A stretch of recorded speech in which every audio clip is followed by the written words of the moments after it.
the booth for the GAC INV. It doesn't look bad, yung unahan. Some say na parang no maganda, but it's inspired by a T-Rex based on GAC. I like the color. I like this color. Also like the blue one. Alam pa meron silang blue. So I think it's priced at 1.6. Almost 1.7. Maganda yung rims. Decent trunk size. Malapad siya.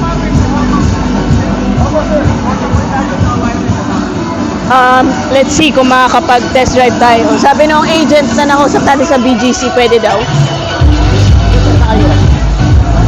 So let's take a look inside later. May ina-assist pa eh. Maganda yung side profile niya, maganda naman. What was that? Nandiyo pala yung DJ booth. Sa DJ booth. Maganda siya.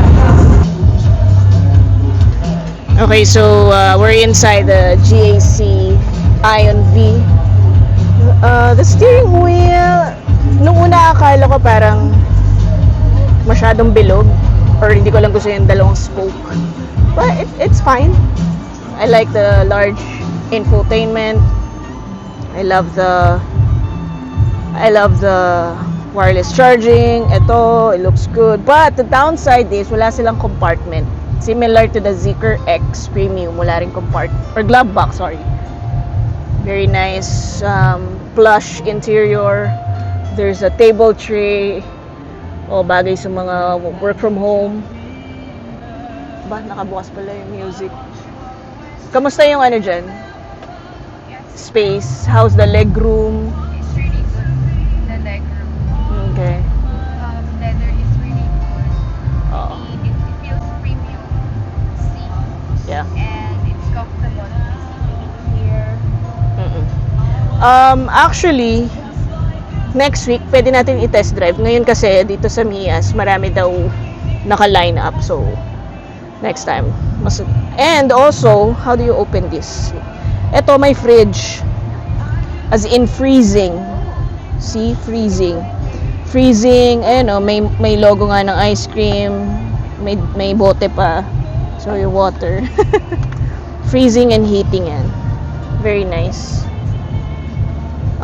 Overall, ganda siya. I mean, okay yung reviews niya sa South America, Australia. For its price, I think this will be very competitive. 1.698. Pero may less 100k daw. Right. Di ko sure kung pang Mias event lang yun, but sana hindi. Kasi hopefully next week we can schedule na test drive. So yun. Here's the GAC Ion V. Gusto ko yung interior. Looks good. It's really good. Ganda siya. Maluwag. Sige, lipat ako dyan sa likod. Gusto ko rin makita.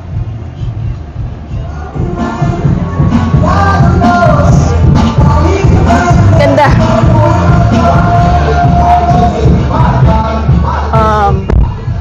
So, yung aircon vents is nasa door. Maluwag Premium natin. So may massage. Hindi ako sure kung Both ano ba? sa EX5 mas... Kasi ano po yung massager? Harap lang po. Harap. So, front seats massage din pala siya. Maganda kasi dito sir, yung range niya 603. Malaki yung battery nito 70 kilowatt. Pero yung EX5, is it mas maluwag ba or almost same? Alam ko parang almost same lang sila. Lahat to, no? Ang ano lang sa EX5 is malaki yung mataas yung headroom. But Sticker lang yung parang mas ano to? Saka nakaano kami sir. Parang SUV nga eh. More like a compact SUV. Portable. Tsaka mataas yung ano niya. Charger, which is the 70. I think we can consider talaga ito, GAC Ion V.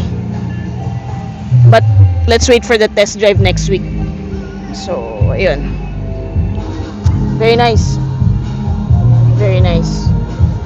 This is the view from the back.